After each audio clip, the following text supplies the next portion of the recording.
বিসমিল্লাহির রহমানির রহিম। আজকে আমাদের 14তম দিন চলছে। এখানে বিজিএমই ভবনের পিছনে আমরা এক সপ্তাহ কাজ করেছি, আর এইখানে 7 দিন চলছে। এই 14তম দিনের কাজ আমাদের চলছে টানা।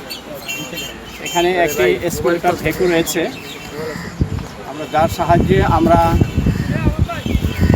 40 থেকে 45 জন শ্রমিক ভাই কাজ করেন প্রতিনিয়ত। আমরা একদিন পরে পরে আমরা ধরেন 30-40 জন আমরা এখানে এসে যুক্ত হই। কারণ আপনি দেখতে পেয়েছেন এখানে অসম্ভব ময়লা, যে ময়লা এই বেকু বিগত 13 দিন কাজ করার পর গতকাল বেকুটা নষ্ট হয়েছে রাতে। তো আমরা আগামীকাল হয়তো বেকু আমাদের কাজ শুরু করবে ইনশাআল্লাহ। আমরা মনে করেন দীর্ঘ 7 মাস যাবৎ, 7 থেকে 8 মাস যাবৎ 2 নম্বর ব্রিজের ওখান থেকে 12 নম্বর সেক্টর জনদুর্ভোগ যাতে না হয়, তখন বিএনপির ভারপ্রাপ্ত চেয়ারম্যান ছিলেন জনাব তারেক রহমান।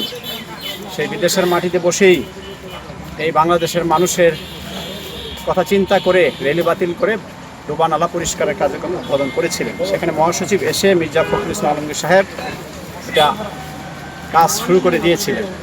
এই দীর্ঘ 7 থেকে 8 কিলো লেকে আমরা 4 কিলো নির্বাচনের আগে করেছি। নির্বাচনের পরে আমরা রমজান মাসে কাজ করেছি এই লেকে 15 দিন।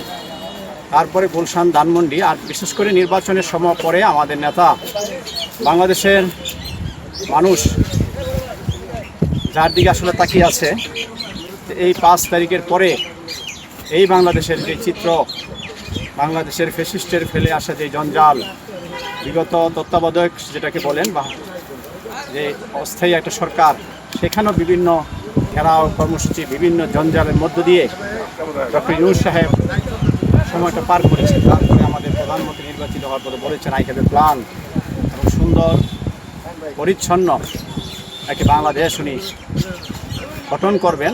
আপনারা তো সাংবাদিক, আপনারা সব জানেন, এত নদী, এত লেক, খাল, ডোবা আমার মনে হয় পৃথিবীর হয়তো কিছু কিছু দেশে, যে সকল দেশে আছে, ওই সকল দেশের আপনি গুগলে গিয়ে অথবা আপনাদের অভিজ্ঞতা কি যদি আপনি গিয়ে থাকেন, দেখেন কত সুন্দর।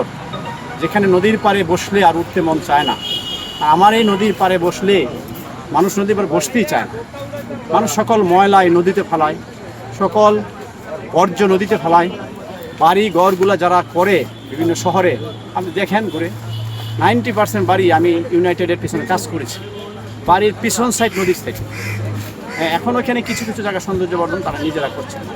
তো সরকার একটা বৃহৎ প্রকল্প নিয়ে আগাচ্ছে, কিন্তু আমি মনে হয় আমার এই কাজের মাধ্যমে এসে 8 মাসে বুঝতে পেরেছি আসলে এই সিটি কর্পোরেশন বলেন, দক্ষিণ উত্তর, এই নামমাত্র যেটাকে বলেন ফ্যাসিস্টের সময় যেটা গড়ে উঠেছে, বিগত সময় ছিল, এই সারা মহানগর উত্তরে কোটি লোক বসবাস করে। এই ময়লা আবর্জনা কিভাবে আপনার এই 500 বা 2000, 3000 লোক দিয়ে পরিষ্কার আপনি করবেন?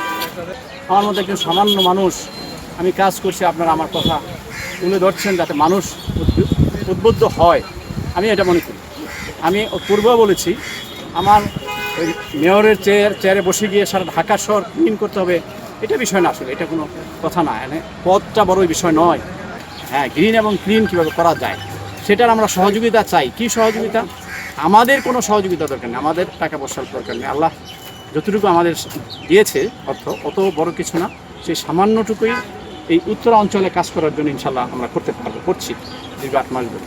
কিন্তু আপনি আমাদের দলের বিষয়টা দেখেন, তৃণমূলের ছাত্রদল, যুবদল, স্বেচ্ছাসেবক দল, সারা বাংলাদেশে আমাদের লক্ষ কোটি নেতাকর্মী আছে, যাদেরকে যদি আপনি 20% মানুষকে সপ্তাহে একদিন আমরা কাজে লাগাতে পারি, ওই এলাকার এমপিরা যদি একটু সদয় হয়, তারা যদি এই কর্মীদেরকে কাজে লাগায়, সহযোগিতা করে, প্রশাসকরা যদি সহযোগিতা করে, একটু কাজে লাগায়, তাদের যদি একটু খরচ সামান্যটুকু সহযোগিতা করে, এই শহর, এই দেশ, আমি মনে করি আগামী 3 মাসের মধ্যে সুন্দর, ক্লিন এবং গ্রিন সবুজায়ন হয়ে যাবে।